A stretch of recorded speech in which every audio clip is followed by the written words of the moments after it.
Anan ben David. Anan ben David is widely considered to be a major founder of the Karaite movement of Judaism. His followers were called Ananites and, like modern Karaites, did not believe the rabbinic Jewish oral law, such as a Mishnah, to be authoritative. History.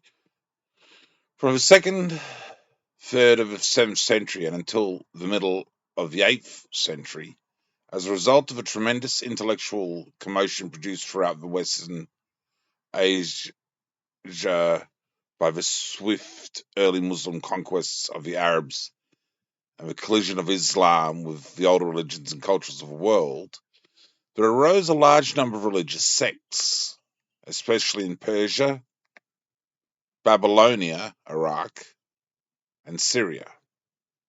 Judaism did not escape this general fermentation.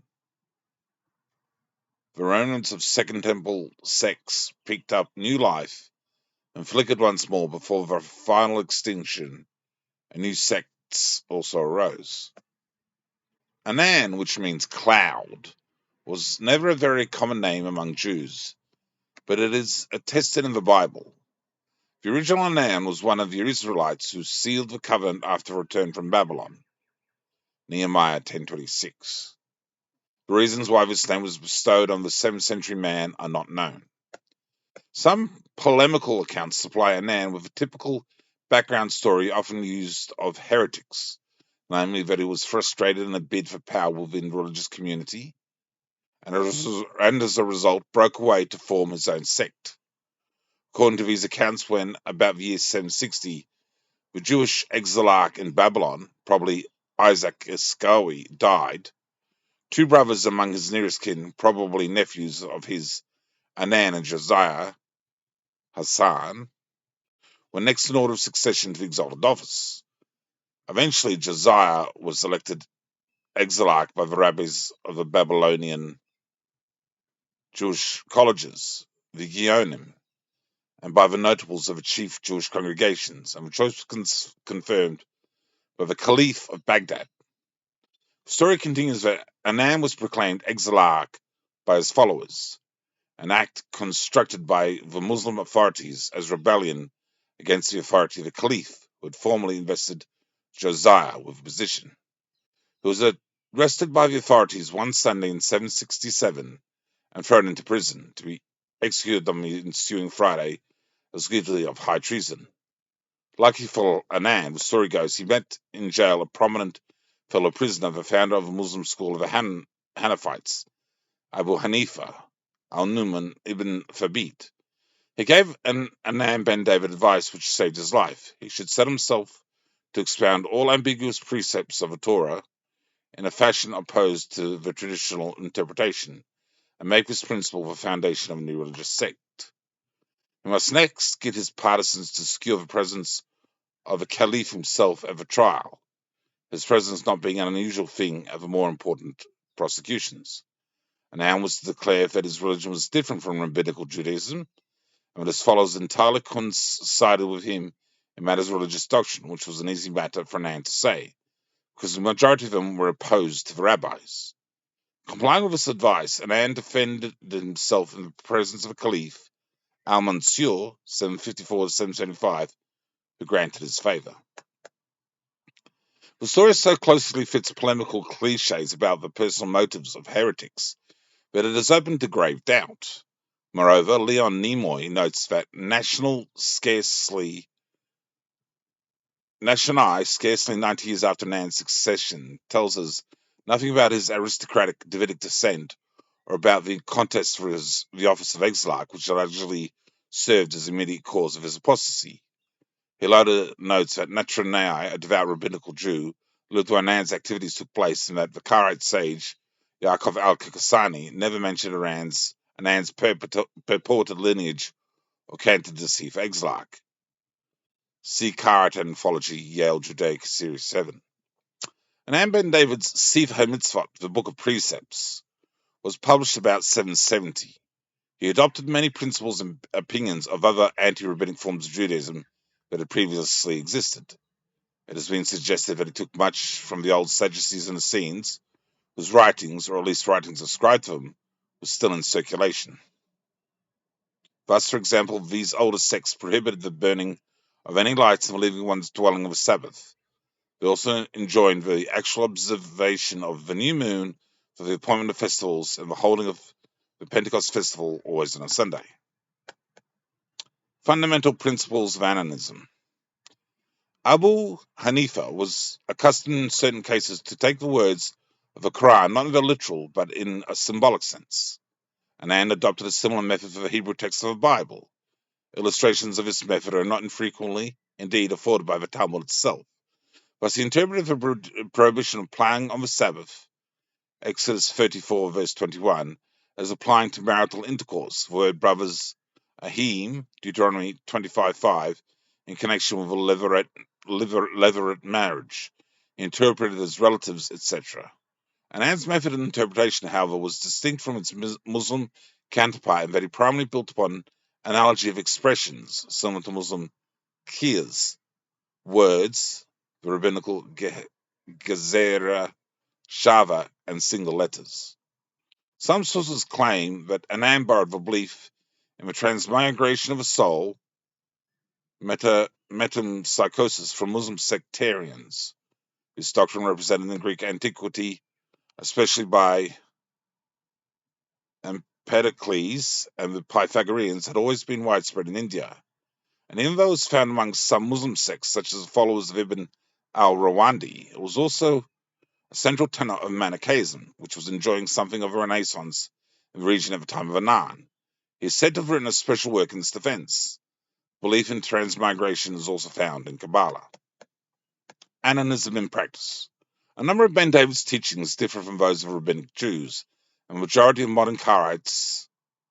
Anan rejected the measurements instituted by the rabbis, shiurim, and instead of any permissible minimum for prohibited things, which the Talmud admits, as for instance shishim, 1 part in 60, or kazait, the size of an olive, etc., he insisted that even the smallest atom of anything, prohibited mingling with an infinitely larger quantity of a thing permitted, was sufficient to render the whole of the latter prohibited.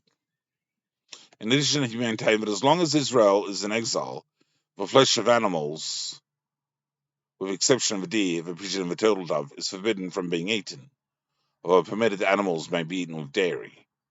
Within Judaism, restrictions on consuming meat and poultry that extend beyond the rabbinic concept of kashrut are not unique to Ananism. The Talmud relates that after the destruction of the Second Temple, certain ascetics, such as Abu Isa, sought to prohibit meat and wine because they had been employed in the temple ritual, and that Joshua ben Hananiah repressed the movement. In modern times, Rabbi Abraham Isaac Kook, the first Ashkenazic chief rabbi of the British Mandatory Palestine, argued that vegetarianism is supported in the Tanakh as a Jewish ideal. There's a bit more on rules for slaughtering and rules for Sabbath. And I'll read the final bit on science. Anan ben David, in direct contradiction of Karaites such as Daniel al-Kumisi, had small respect for science, as is often shown in his law book. He forbids the use of medicines and of medical aid in general, for it is written, he says, I, God, am thy physician. Exodus 15:26. This is held to prohibit drugs and doctors. His opposition to the astronomical determination of festivals, of which he boasted to the Caliph, led him to declare astronomy as a branch of astrology and divination forbidden in the Bible, thus undermining the very foundation of the rabbinical calendar. Okay. So essentially, Anan is one of the early thinkers of biblical Judaism. Before Karaism, it's generally we have, well, at the beginning of it all, we've mostly got the Sadducees, which all I really know is that they hold to the Torah, definitely, but like the Samaritans, possibly a bit more. The first Bible-only people, both few instances of the information I have so far. and we get the Karaites later on, the Biblicalists later on. And Ben David's obviously got motivations which are pushing him towards this sort of idea. For the Karaite Noahide faith movement, we're not really based on Anan Ben David's logical considerations of why the Hebrew Bible alone is the correct faith position. That's not our argument. We're not based on Karaite Judaism being the correct faith as our foundation. We're based on it for our own reasons as well. If people think that Karaite Noahidism is an offspring of Karaite Judaism, it's not. We're followers of the Hebrew Bible because that's what we believe. That's what I believe. I looked into the ArtScroll Tanakh when I purchased them back in the early 2000s. Noticed these inconsistencies of the Talmudic teachings with Scripture, found about Karaite faith's basic position, and concluded the same thing. It's not a divine document. This stuff is just the rabbis having a go. They're the conclusions of Karaite Noahide faith, the Karaite Noah community. We're followers of the Hebrew Bible, observing for Noahides Genesis 1:1-11:9, the Rainbow Torah. We're not based on Karaite Judaism's understandings of why it's just the Hebrew Bible. We have our own. If you're trying to say that we're based on them being Karaites and just on Karaite Judaism because Karaite Judaism exists, no. We use the same name because I think that's the best way to go. That's the religion of the Hebrew Bible. That's the main religion of the Hebrew Bible alone. It's Karaism. So, I'm not gonna knock either faith. That's our religion too. We're biblical Noahides. We're Karaites. We're Noahidism. We're mankind. So I'm not gonna not use the same name as the official faith of God Almighty. That's his official faith as far as I'm concerned. So we're gonna use the same name. But we're mankind, so we're Karaite Adamite, children of Adam, the first man. Adamite Noahides. Sephides, Enoshides, Canaanites, all the way down the list of 10 patriarchs. So we're Karaites because we believe in Karaism.